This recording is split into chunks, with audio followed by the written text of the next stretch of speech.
Bonjour, je vous propose un guide pour passer du stress à la détente par la pensée.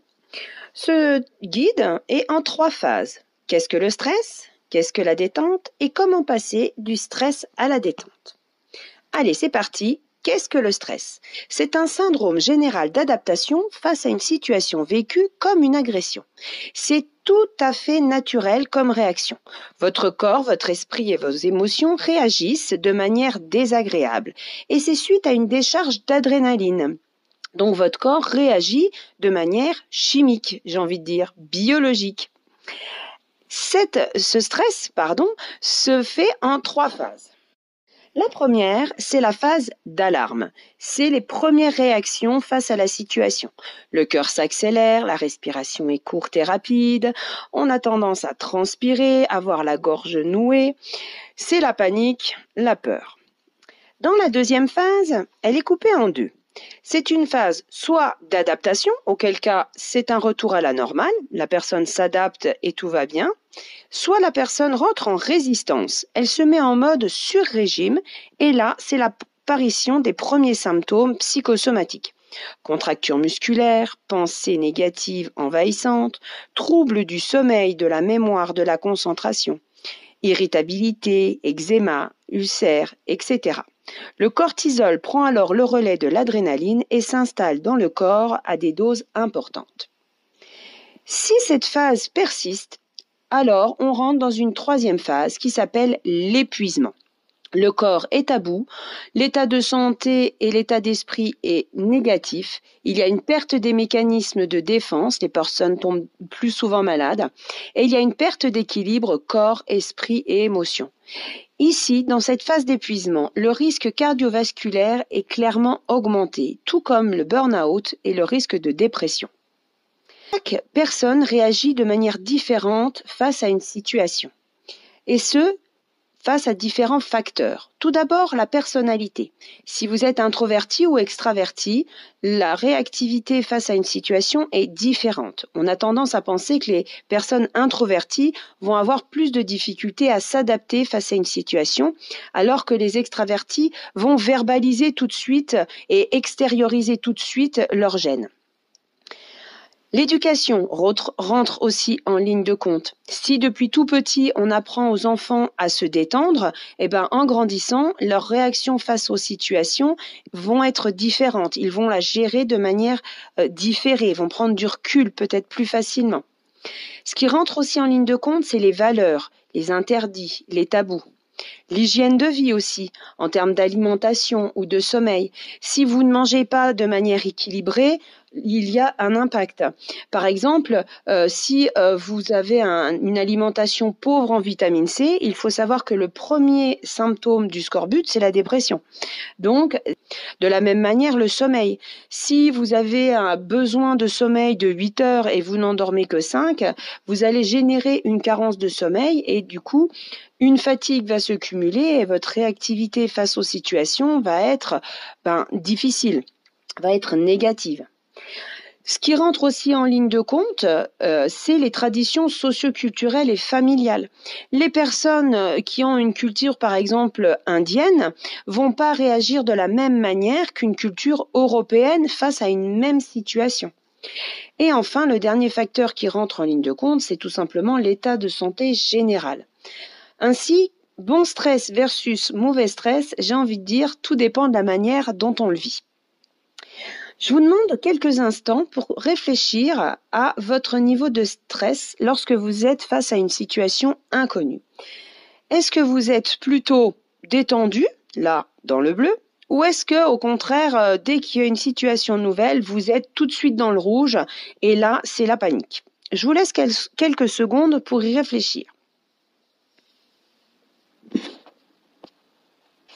Ça y est, c'est bon? Alors, on continue. Qu'est-ce que la détente? Comme je suis infirmière et cadre de santé de formation initiale, je me suis dit que j'allais trouver une réponse dans mes cours. Et en final, j'ai rien trouvé. Alors, je me suis dit, je vais trouver dans le dictionnaire. Dans le dictionnaire, il est écrit que c'est un relâchement de ce qui est tendu. Entre parenthèses, un ressort. Là, je me suis dit que l'être humain était quand même bien plus compliqué qu'un ressort, alors j'ai poursuivi mes recherches sur Internet. Je me suis dit que j'allais forcément trouver quelque chose sur qu'est-ce que la détente. Et en fait, non. J'ai trouvé les explications de ce que c'est que la détente musculaire ou comment faire pour se détendre, mais pas qu'est-ce que c'est que la détente, quels sont les effets de la détente. Alors, je vous propose une petite liste non exhaustive de ce que c'est que la détente. La détente, déjà, c'est ce que on ressent dans le corps. On se sent plein de vitalité, on ressent de l'énergie ou de la tranquillité. En tout cas, on se sent vivant. On sent notre rythme cardiaque qui est régulier, notre respiration qui est calme, tranquille, libre. On dort bien, on a une activité physique régulière qui nous apporte du plaisir.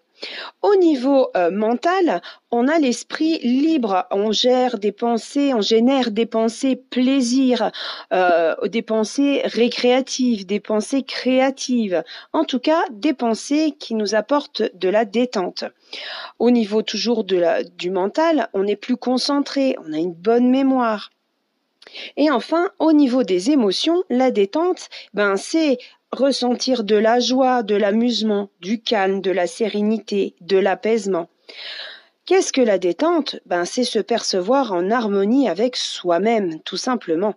Et puis, j'ai envie de dire clairement, être en bonne santé. Pour rappel, l'OMS, l'Organisation mondiale de la santé, définit celle-ci comme un état de complet bien-être physique, mental et social, ne consistant pas seulement en l'absence de maladie ou d'infirmité, ce qui signifie bien qu'à n'importe quel moment, on peut se détendre. Prenez quelques instants pour réfléchir à ce qui vous détend. Quelles sont vos ressources ? Est-ce que c'est vous installer tranquillement dans votre canapé au coin du feu avec un thé ou un café ? Est-ce que c'est faire une balade en famille ou entre amis ? Est-ce que c'est rester tranquille à la plage ou au fond de votre lit ?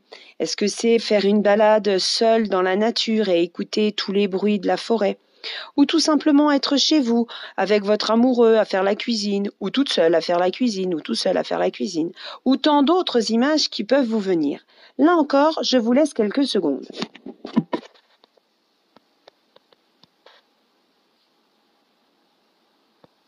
Gardez bien en tête cette image. Maintenant, comment faire pour passer du stress à la détente ? Avec la neuroplasticité du cerveau. Qu'est-ce que c'est que cette chose ? C'est la capacité adaptative du cerveau à récupérer et à se restructurer. On en parle souvent face à des traumatismes, des troubles ou des lésions, mais aussi face aux maladies neurodégénératives comme les maladies d'Alzheimer. Plus on fait travailler les neurones de notre cerveau, plus ils se reconnectent et plus le cerveau apprend. En un mot, apprendre à penser pour faire et pour être. Ainsi, les pensées sont une représentation interne subjective d'une réalité objective. Plus on va penser de manière négative, plus notre corps va se tendre, il y aura des ruminations négatives, les émotions vont être négatives et le risque de générer des actions négatives va être accru. On se retrouve alors dans un cercle non vertueux. Je vais vous donner un exemple. Vous êtes au bar, vous attendez un ami pour 19h. Cet ami n'arrive pas, il est en retard. Vous commencez à vous énerver, à générer de la colère, de l'agacement. Votre corps commence à se tendre. Vous sentez peut-être un mal de tête qui arrive, par exemple. La personne, au bout d'une demi-heure, 3/4 d'heure, arrive, vous lui sautez dessus, vous l'agressez. Pourquoi tu es en retard ? À chaque fois, c'est pareil. Et là, génération d'un conflit, la personne vous dit que elle trouve une excuse et le conflit éclate. Parce que vous étiez déjà dans de mauvaises dispositions.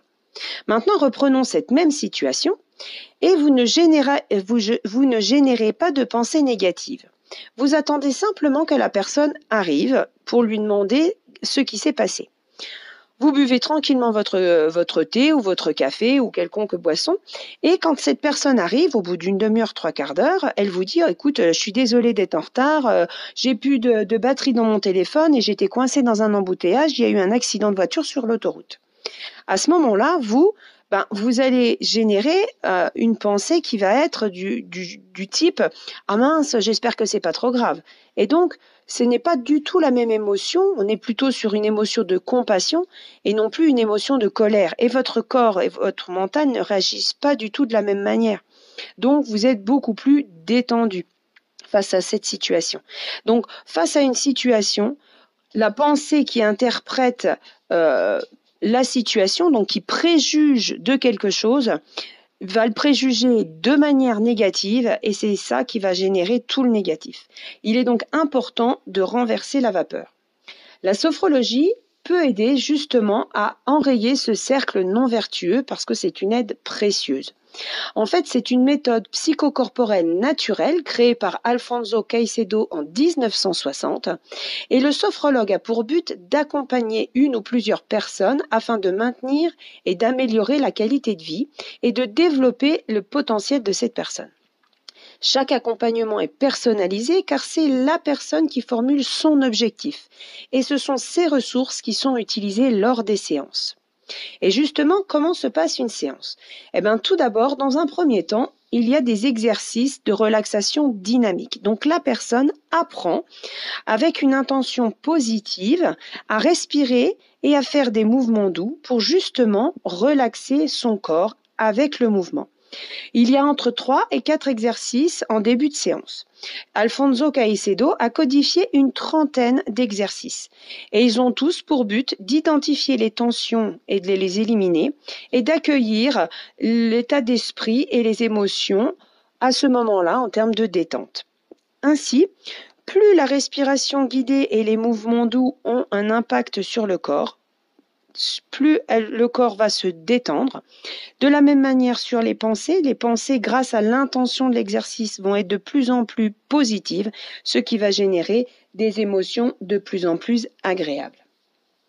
En deuxième partie de séance, il y a de la relaxation. Alors déjà, qu'est-ce que la relaxation? C'est une technique qui permet d'abaisser le tonus musculaire par la détente physique, mentale et émotionnelle, en permettant d'apprendre à contrôler son corps pour être en phase avec l'état de bien-être souhaité. La relaxation permet de faire évoluer l'individu dans son ensemble en donnant du sens à son vécu. En sophrologie, c'est une technique de relaxation spécifique qui s'appelle la sophronisation. On utilise les visualisations, c'est-à-dire les ressources des personnes, donc une pensée positive qui lui est propre, pour justement générer des images qui vont lui permettre d'avoir accès à toutes ces sensations sensorielles. Donc les 5 sens vont être de nouveau éveillés et on fait le rapprochement avec le vécu corporel et émotionnel de la personne. L'objectif est d'harmoniser le corps, le mental et les émotions pour favoriser le bien-être et améliorer la qualité de vie. Les pensées, les ressources des personnes peuvent être réelles ou imaginaires. Il faut savoir que le cerveau, de manière inconsciente, ne fait pas la différence entre le réel et l'imaginaire, ni le spirituel ou le symbolique. Ainsi, vous pourriez même choisir une couleur ou quelque chose, une image abstraite que votre cerveau imagine. À partir du moment où cela vous détend, ça aura exactement le même impact. Ainsi, la relaxation, donc la sophronisation, permet de prendre conscience du relâchement complet de son corps, de sa tête à ses pieds. Les pensées sont de plus en plus positives, ce qui va générer du soulagement et de l'apaisement et des émotions agréables, et ainsi de maintenir en santé. J'aimerais revenir sur une notion que j'ai abordée sur les pensées positives. À quoi ça sert?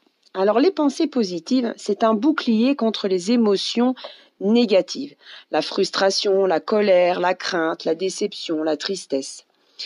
Elle permet aussi d'accompagner vers de meilleures relations. Rappelez-vous l'exemple que je vous ai donné tout à l'heure. Si on ne génère pas de conflit, on va être dans l'empathie avec la personne qui est en face de nous et donc les relations sont bien meilleures. Les pensées positives permettent de développer des ressources anciennes et de générer des ressources nouvelles. Elles permettent aussi d'augmenter la productivité. Alors la productivité, on l'utilise souvent dans le milieu du travail. Moi, j'aime bien l'utiliser dans le milieu personnel aussi parce que chez nous, on est aussi des êtres productifs. On fait plein de choses à la maison et on est content quand on a réussi à faire toutes les choses qu'on voulait faire. Et enfin, les pensées positives, elles génèrent de la confiance en soi et de l'estime de soi. Et ceux-ci sont bien plus augmentés. Je vous propose maintenant de vivre l'expérience à travers des exercices de relaxation dynamique. Tout d'abord, il faut savoir que plus on pratique les exercices, ce qu'on appelle l'entraînement, plus on apprend au corps à se détendre. Parce qu'effectivement, se détendre, ça s'apprend. Et donc, ça s'apprend par la pensée. Et pour pouvoir générer tout ça, il faut mettre en harmonie le corps, le mental, l'émotion, avec cette fameuse intention qu'est la pensée. Et donc, les exercices se font en 3 phases. La première, c'est la découverte. Le mouvement, la respiration sont découverts dans cette étape-là. La personne se les approprie. Ensuite, il y a l'appropriation à proprement dit, justement, qui permet de comprendre cette respiration et ce mouvement et d'accueillir les premiers ressentis. Et enfin, le 3e exercice permet la transformation. À ce moment-là, la personne est à l'écoute de ses ressentis corporels, mentaux et émotionnels. À présent, je vous propose de faire 2 exercices. Le premier consistera en un pompage des épaules. Voilà comment s'appelle l'exercice. L'objectif est d'évacuer les tensions à l'intérieur de votre corps, celles que vous avez repérées tout à l'heure quand vous avez fait votre scan de stress. Je vous invite donc à vous lever et à vous installer donc les pieds écartés de la largeur de votre bassin, dans l'axe, bien droit, les épaules et les bras relâchés, le dos bien droit et la tête dans l'axe. Vous allez inspirer par le nez en gonflant le ventre, puis vous serrerez les poings pour pomper avec vos épaules et évacuer les tensions que vous avez dans votre corps. Inspirez par le nez en gonflant le ventre et pompez avec vos épaules. Donc vous bloquez bien votre respiration.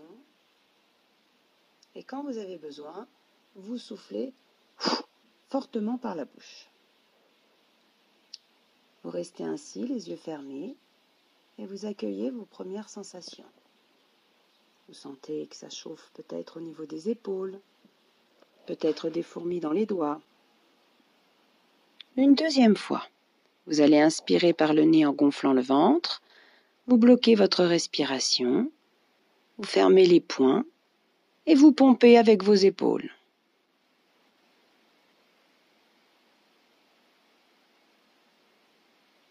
Et lorsque vous avez besoin, vous soufflez fortement par la bouche pour vous libérer de vos tensions. Accueillez les sensations dans votre corps, votre tête, votre cou, vos épaules, vos bras, votre dos, votre thorax, votre ventre, votre bassin, vos jambes, jusqu'au bout de vos pieds.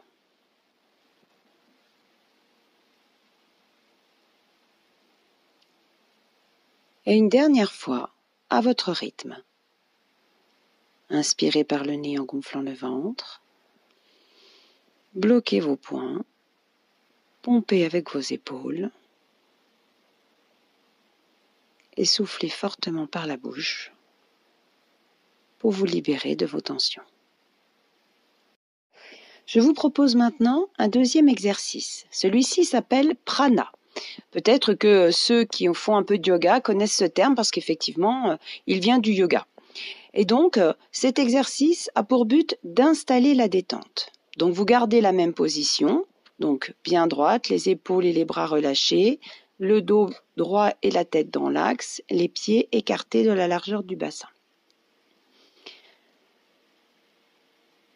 Vous allez inspirer par le nez en gonflant le ventre et lever les bras à l'horizontale, paume vers le ciel. Vous bloquez votre respiration et l'image que vous aviez choisie tout à l'heure, vous allez imaginer qu'elle est devant vous et vous la cueillez, vous la ramassez avec vos mains et vous la ramenez tout doucement avec vos mains vers vous. Quand vos mains sont proches de vous, vous soufflez tout doucement par la bouche pour diffuser cette image partout dans votre corps, votre tête, vos épaules, vos bras, votre dos, votre thorax, votre ventre, votre bassin, vos jambes, jusqu'au bout de vos pieds.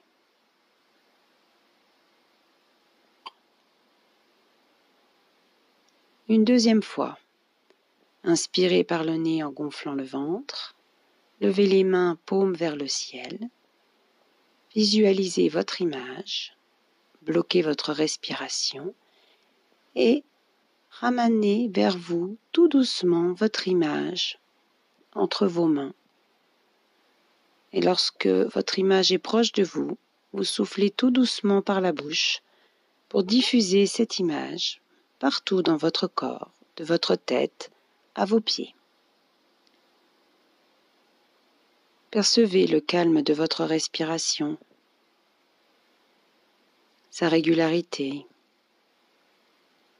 Peut-être percevez-vous les battements de votre cœur, chaque muscle de votre corps qui se relâche.